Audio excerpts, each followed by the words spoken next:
Kota Prabu Muli terletak di Provinsi Sumatera Selatan, sekitar 100 km barat daya Palembang.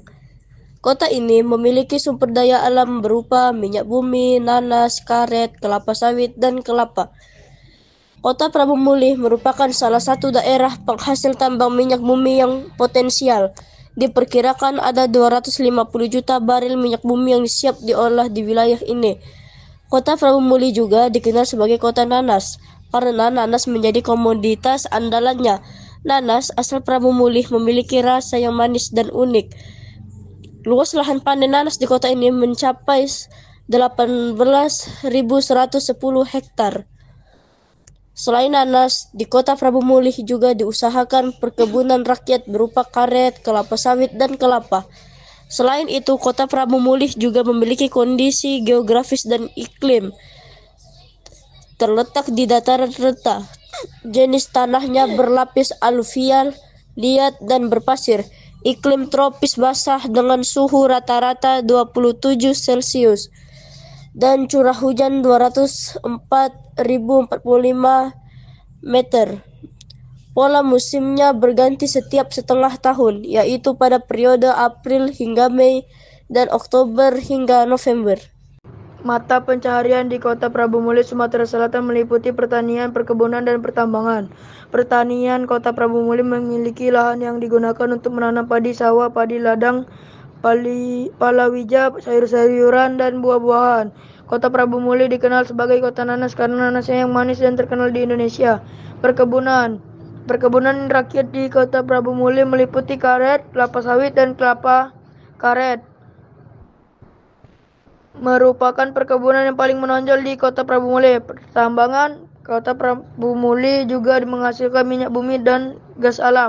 Ada beberapa adat istiadat yang dilakukan oleh orang-orang Prabu Muli, yaitu seperti sedekah adat, yaitu masyarakat Prabu Muli masih melakukan berbagai sedekah adat seperti sedekah padi, sedekah petang, sedekah kalangan, sedekah pamraya, sedekah penunggu, dan sedekah berube-rube. Apam sedekahan merupakan salah satu sajian yang wajib dalam prosesi sedekah adat. Tradisi adat melamar. Adat melamar di Prabu Muli hampir sama dengan adat melamar pada umumnya, tetapi ada beberapa hal yang membedakannya, seperti tutur bahasa, perlengkapan calon pengantin, dan bahan untuk acara pernikahan. Sedekah dusun. Tradisi sedekah dusun diadakan untuk memohon keberkahan, mempererat silaturahmi, dan melestarikan kebudayaan. Sembah panjang atau nyambai begandai. Tradisi lisan ini mengandung makna filosofi kehidupan seperti menghormati dan memanusiakan manusia. Dan terakhir, balik andon sujud. Tradisi hitanan yang masih dilestarikan oleh masyarakat Prabu Muli hingga sekarang. Muara Enim adalah sebuah kecamatan yang juga merupakan ibu kota dari Kabupaten Muara Enim di Sumatera Selatan, Indonesia. Muara Enim berbatasan dengan Kabupaten Lahat. Jumlah penduduk Kecamatan Muara Enim pada tahun 2021 sebanyak 73.478 jiwa dengan kepadatan penduduk 496 jiwa per kilometer. Kabupaten Muara Enim selain dapat tambang batu bara, juga terdapat minyak dan gas bumi. Walaupun Muara Enim memiliki minyak dan gas bumi, namun batu bara lain menjadi komoditas utama untuk memberikan pemasukan yang sangat besar di daerah ini.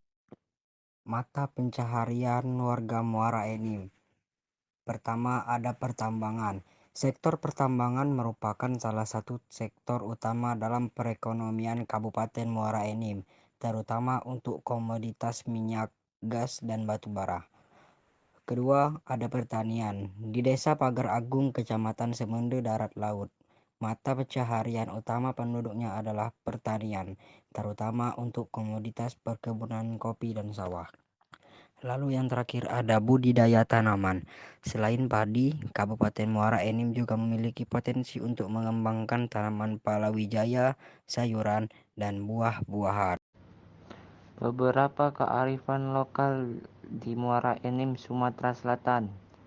Pertama, bebehas. Tradisi mengumpulkan beras secara bergotong royong yang biasanya dilakukan saat keluarga mengadakan hajatan. Tradisi ini melibatkan para ibu dan remaja putri. Tahapannya meliputi mengirik, yaitu memisahkan padi dari tangkainya. Kedua, mengisal, yaitu menjemur padi.